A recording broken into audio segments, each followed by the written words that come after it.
लेकिन जिन मक्कारों ने इस देश में अपना नाम चमकाना था, इस देश के एयरपोर्ट से लेके खेल के मैदान, इस देश के अंदर संस्थान, जितनी भी जगह थी, बस नहीं चला, नहीं तो टॉयलेट के ऊपर भी लिखवा देते राजीव गांधी मेमोरियल टॉयलेट।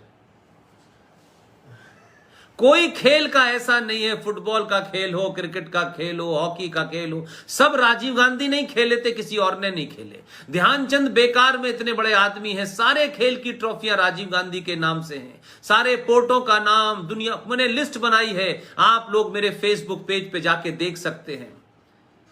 कोई ऐसा जगह नहीं छोड़ी, कोना कोना, गली गली, जहां के कोई अभी कोई गए नहीं, वहां उनके नाम का मेमोरियल बना हुआ है, हर एयरपोर्ट का बना हुआ है।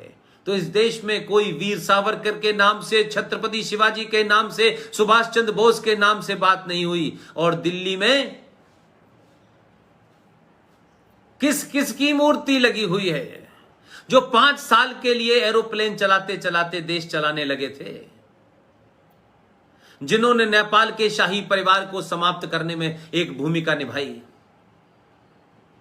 जिन्होंने भारत के बहुत से युवा फौजियों को अपनी बेवकूफी के चलते आईपीकेएफ के इंडियन पीस कीपिंग फोर्स के नाते आपने श्रीलंका में भेजा, हजारों फौजियों को मरवा दिया आपने, युवा फौजियों को मरवा दिया आपने। उनकी मूर्ति संसद के बाहर लगी हुई है, इतना बड़ा कंट्रीब्यूशन है उनका। इसलिए समय आ गया है, ये मूर्तियां वैसे मैं बहुत महत्व नहीं मानता, लेकिन इसलिए महत्वपूर्ण है कि आने वाली जनरेशन जब उन मूर्तियों को देखती है तो उन्हीं का इतिहास जानती है। उन्हें पता ही नहीं होता कि इन मूर्तियों के पीछे कितनी बड़ी साजिश है। लिहाजा सावरकर की मूर्ति दिल्ली के अंदर, ये सरकार सावरकर की चाहने वाली सरकार है। इस सरकार ने वादा किया है कि सरकार अपने दौर में भारत रत्न देगी वीर सावरकर को। महाराष्ट्र में शिवसेना के चीफ स्वर्गीय बाल ठाकरे जी के दबाव में दिल्ली की संसद के अंदर बाल ठाकरे जी के कहने के बाद वीर सावरकर का तैलचित्र लगा हुआ है।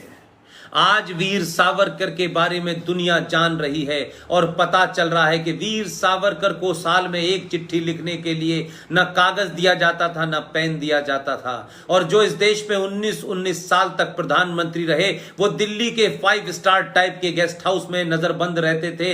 उनका नाश्ता भी अलग बन के आता था, उनके लिए अखबार भी उनसे पूछ के आता था, और ये कहा जाता था कि उनको हर दिन चिट्ठी लिखने की अधिकार था। तो उनकी चिट्ठी का तो कंपाइलेशन हो गया, letter from father to the daughter. उन पे इतनी फुर्सत थी क्योंकि वो क्रांति कर रहे थे जब घर के अंदर बंद थे और कस्टडी में थे।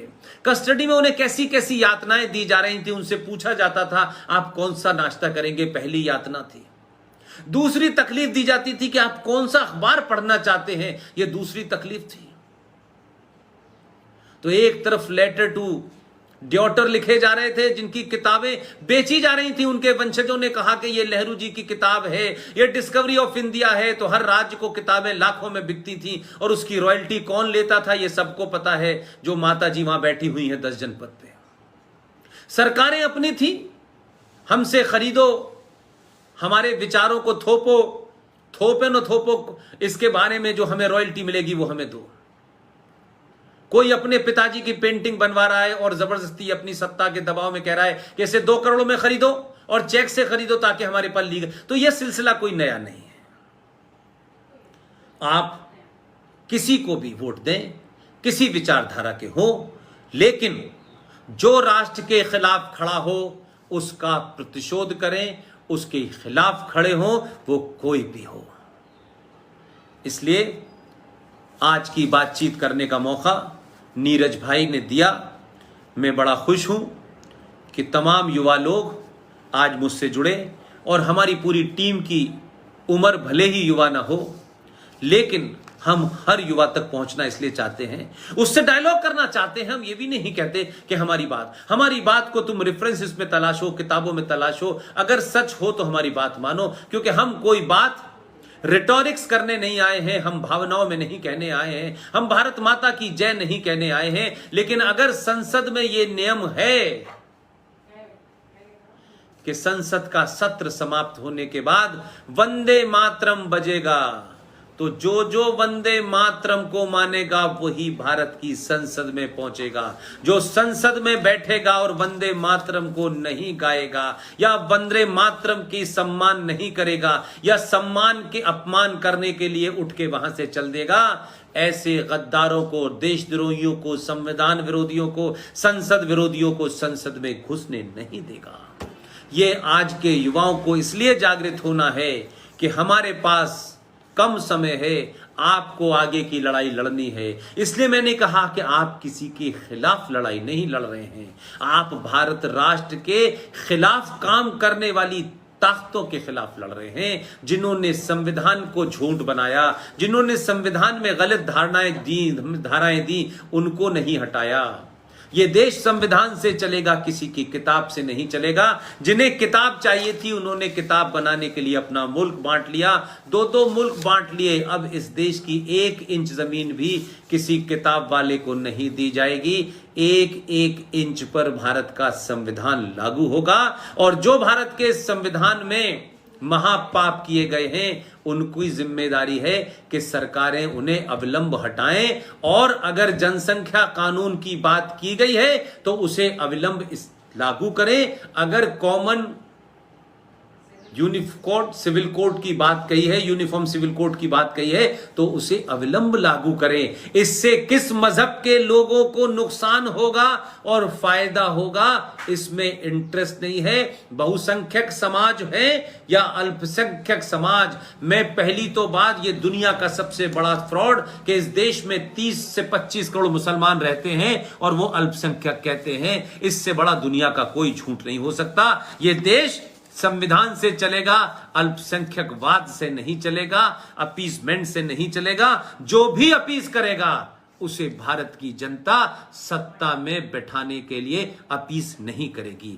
आप सबका बहुत बहुत शुक्रिया, आप सबका बहुत बहुत धन्यवाद। आप सबने मेरी बात सुनी। मैं आप सबसे फिर विनती करूंगा कि पुष्पेन से लेकर के जितने भी हमारे साथी हैं, आप उनकी बात को सुने, तर्क की कसौटी पे कसें, और अगर आप सब कुछ करते हुए आपको लगता है कि बात ऐसी है जिससे भविष्य सुधर सकता है, जिससे इस देश का गौरव प्राप्त हो सकता है, जिससे ये देश बच सकता है, तो अपने कीमती समय में से जो मोबाइल, जो आधुनिक युग का हथियार आपके पास है, आप उसमें फिल्में देखें, अच्छी देखें, जैसी दिल चाहे देखें, लेकिन 10 मिनट अगर हमारी बातों को, अगर आपको तथ्यों पे ठीक लगती है, तो एक आदमी 10 युवाओं तक ये बात पहुंचाए, और उनके मन में कोई सवाल हो तो आप हमें लिख सकते हैं, पहुंचा सकते हैं। एक युवा इस देश का हमारे लिए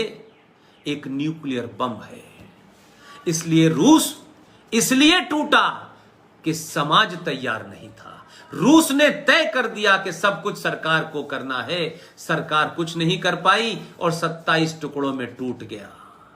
समाज का एक यूनिट, एक आदमी, एक छात्र, एक छात्रा, एक महिला, एक साइंटिस्ट, घर पे काम करने वाली, नौकरी पे काम करने वाली महिला, कीर्तन सुनने वाली महिला की भी जिम्मेदारी है। अगर वो जागृत है तो दुनिया की कोई ताकत हजारों साल पुरानी सभ्यता के इस सनातनी देश भारत को नुकसान नहीं पहुंचा सकती।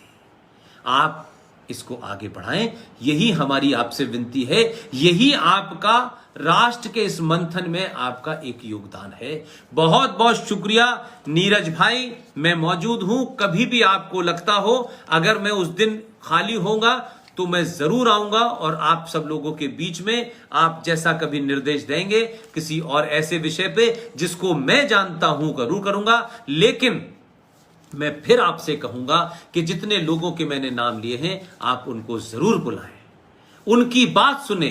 वो मुझसे बहुत अच्छा बोलते हैं, मुझसे ज्यादा ज्ञानी हैं। आप उनको बुलाएंगे, उनकी बातों को सुनेंगे, उनके तर्कों को सुनेंगे, तो आपको फिर एक नए मामले में, नए इशू पे एक नई रोशनी मिलेगी, नई जागृति पैदा होगी, नए आप तरीके से आप उस बात को समझ पाएंगे। इसलिए वो तमाम सारे लोग हैं, अगर उनको बुलाने में आपको कहीं कोई हिचक है, कोई संपर्क नहीं है, मैं मौजूद हूं, आप कभी भी मुझसे कहेंगे। ये तमाम सारे लोग अपना घर बार सब कुछ छोड़ करके अपनी पारिवारिक जिम्मेदारियों को निभाते हुए भी राष्ट्र के प्रति जो उनका कर्तव्य है, जो उनका दायित्व है, उसे बिना रुके निभा रहे हैं। बहुत बहुत शुक्रिया, थैंक यू वेरी मच।